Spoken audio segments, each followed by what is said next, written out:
جی ناظرین آپ دیکھ سکتے ہیں کہ یہاں پہ اختر سعید صاحب آ گئے ہیں.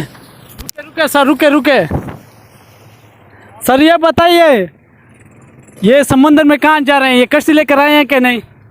دفتر کیسے جائیں گے؟ یہ کشتی تو ان کو لینی چاہیے تھی. یہ ڈھیٹ لوگ ہیں. میں نے پہلے بھی ان کو کہا تھا کہ سرکاری پیسوں پر مسٹنڈو حرام خورو یہ فنڈ ادھر لگا لو. انہوں نے اپنے دفتر پر ابھی آپ دفتر ایک منٹ دکھا دو لوگوں کو. یہ انہوں نے اپنے دفتر پر ابھی بھی 3 کروڑ روپے ڈیکوریشن پہ لگایا ہے.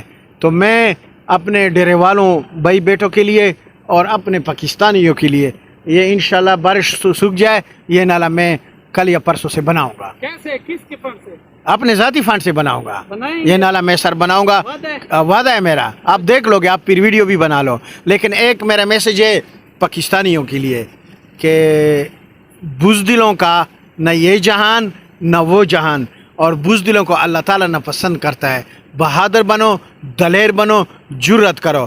اور میرا درے والوں کے ساتھ وعدہ ہے یہ نالا میں کل یا پرسوں سے شروع کر دوں گا. اپنے ذاتی فنڈ سے آپ کو بلاؤں گا. افتتاح ابھی آپ کرو گے صافی صاحب. جی ناظرین اختر سعید صاحب نے کہا کہ یہ جو تحصیل آفس کے اندر سیلاب کا منظر پیش کر دیتا ہے جو بارش کے بعد, تو اختر سعید صاحب کا کہنا ہے کہ ضلع انتظامیہ کو تو شرم نہیں آتی, وہ خود اپنے فنڈ سے نہیں بنا سکتی. ڈیکوریشن اور اپنے دفتر کو سنوارنے کے لیے جو خوبصورتی پر پیسے لگائے جاتے ہیں لیکن یہاں پہ نہیں لگاتے. لہٰذا میں اپنے فنڈ سے جیسے ہی پانی سوکھتا ہے تو میں اس کو جلد از جلد بنانے پر کام شروع کرتا ہوں. جی سر. جلد از جلد نہیں, میں کوئی سرکاری بیوروکریٹ تو نہیں ہوں جو جھوٹ بولوں. جلد از جلد نہیں, کل پانی سوکھ گیا تو کل بناؤں گا ورنہ پرسوں بناؤں گا.